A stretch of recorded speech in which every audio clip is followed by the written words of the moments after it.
Hola and hello. In today's video, we're going to go over a gameplay in Ranked where I end up being solo for most of the match. My team dies early on, and I have to manage to rotate and position myself continually to try to have the best opportunity that I can, as playing solo in Ranked can be extremely difficult. Many will throw their lives out because they don't want to have to play the rest of the match solo and not guarantee any points, but if you know what you're doing and you know how to rotate around the map, it is almost impossible to not at least get some points in Ranked. Now, the debate is if it's worth your time and how skilled of a player you are.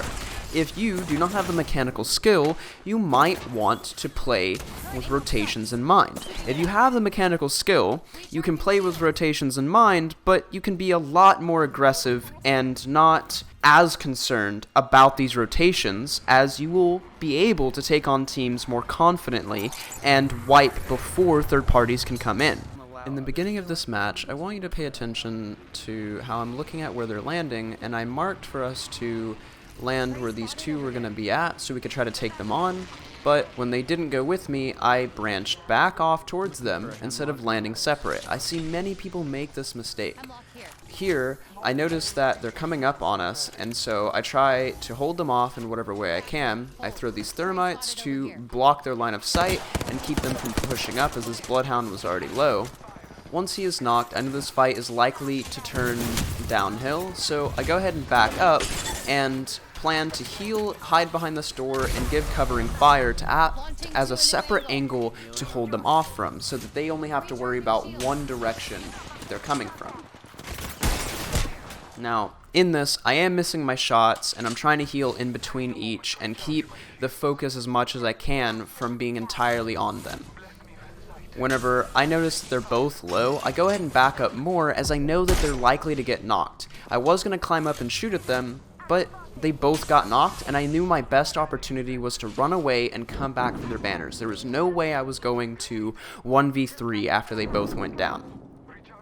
Especially knowing that these are randoms, I have no idea if they did 0 damage, 200 damage, or what. There was no comms at this point in time, so the information I had been given was 0, so I had to just get out of there. Now I rotate towards this trident so that I can continue to reposition around the map. And whenever I go back to grab their banners, they tell me don't worry about it, and so I just go for placement for the rest of the match. In this section, I wanted to discuss the basics to understanding map rotations and assumptions to be made until you get better at understanding each map and how players use them. Basic rules. First is to pay attention to where ring is. Ring will pull players in those directions. As simple as this may seem, it does become very complicated as you want to gain more precision in how many players will be where. Second, to have a basic level of prediction, assume one team is coming from each named location. Then, with the first rule, you can know about how many teams will be in and throughout the edges of ring. This info will help you to decide to push or go away from certain locations based on how comfortable you feel in taking on X amount of teams or making X rotation. Third rule is to think about rotations in a semicircular pattern. Small or big, mini map for team v team fights, or whole map for all teams considered. Rotations like this do a lot of things, but mostly it keeps you from being predictable to where you will come in at. It also allows you to pincer enemy teams with your whole team for third parties, or individually creating separate angles of fire, giving you an advantage in where everyone can or can't be looking at. Here, you'll notice me utilizing this by backing up and resetting, but still turning around and looking to keep pressure on them, to hopefully reduce the amount of pressure on my teammates as they're fighting. In a moment, we'll see that the Loba is unable to fight my team because of the pressure I've applied. This makes it where my teammates have a 2v2, hoping that they will manage to use this successfully. It didn't work out, but it did keep more pressure off of them, even though I was not up in the fight. In this part of the video, I'm just going to be showing the rotation I take and the decisions I make along the way. If you do not care about this and you want to go to the fighting, go to the timestamp below. You'll notice I'm shooting out these birds and I'm throwing the heat shield onto the trident so I can drive around with it. This allows me to have a mobile heat shield as I go in and around ring. I use these birds to get me some extra loot. It upgrades my loot, gives me some better armor. It's worth it. It also had given me extra heals. So I'm driving in a long rotation so that I don't end up encountering other teams. Now that I'm solo, I really need to focus on positioning and avoid as many teams as possible. I cut straight through this area. I do not care to stay here for very long, and I go for this care package hoping to get like a Kraber or some other weapon, and it ends up not working out. I shoot out this bird, and notice how I position the trident. I use it as a temporary cover while I loot and while I heal and think about where I'm going to be repositioning to next.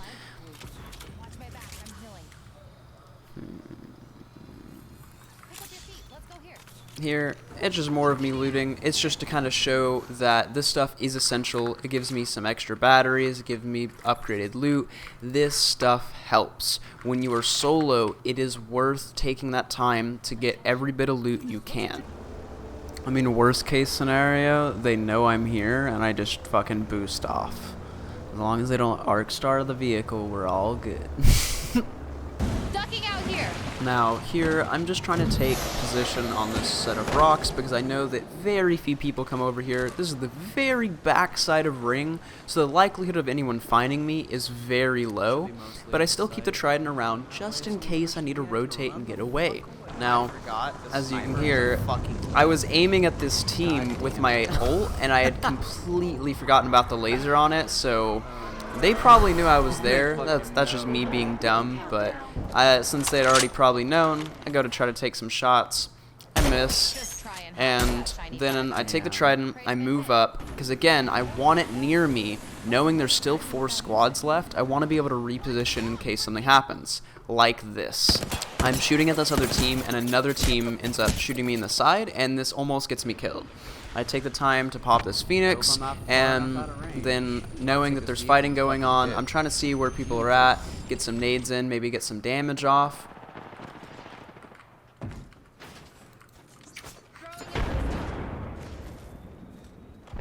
Because of these nades, I end up getting this kill on this Bangalore. Gives me a red Evo, some batteries, but I hear this other team and I immediately know I need to get out of here. I didn't really need to launch with my bat, but I wasn't sure how far the vehicle was at this point. And then drive over here, I go and reset, and notice where this vehicle is placed. I place it so that I have multiple layers of cover that I can climb up on this rock and use, and I will use it later on in the fight. I end up misusing my bird a couple of times throughout this. That's fine. Mistakes are always going to be made. But as I engage, I don't force anything too hard, right? I'm taking different angles each time. They think I'm down there, now I'm coming up here. While they're shooting each other, I'm going to try to get in there. I go for this armor swap, it's not there, so I then just take this opportunity to try to heal and reset. When I come back down, I didn't hear them res this guy, but evidently they had. So I immediately go and dip out back to this trident, using it for cover. Again, this cover is essential whenever you are in fights out in the open. And many times this will happen, and the only way to create cover without a defensive character is through something like a trident. Now, I will note in this, after knocking this player and hearing the last squad was there, I should have kept aiming down sight with the sniper and been prepared to hit Pathy instead of using my L-Star here. That probably is what cost me the fight, on top of, here in a second, I don't end up popping my battery, and I probably could have, since he had missed his first kick on the door and whatever else, but it's fine. I'd made it to second place purely because of my ability to take proper placement and know what I'm doing in engaging fights so I don't get killed immediately. It was a pretty good ranked match to play solo. That's how it goes. Alright guys, I hope you enjoyed the video. If you notice that I sound different throughout it, it's because I got a new mic and setup.